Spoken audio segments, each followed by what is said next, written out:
para, para akong madadala ng hangin. Okay lang kung ako ay patalikid ang lakad ganitong paharap ako. Parang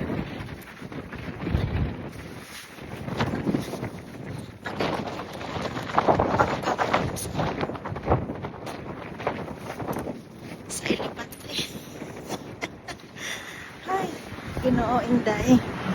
Actually, galing ako sa bone density.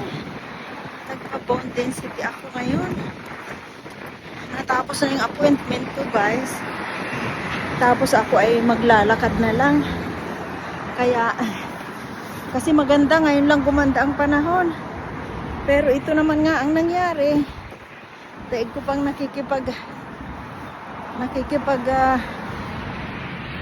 laban sa sa elepanting hangin. Kaya tingnan nyo naman ang itsura ko, guys. Pasensya na. Thank you for watching. Bye.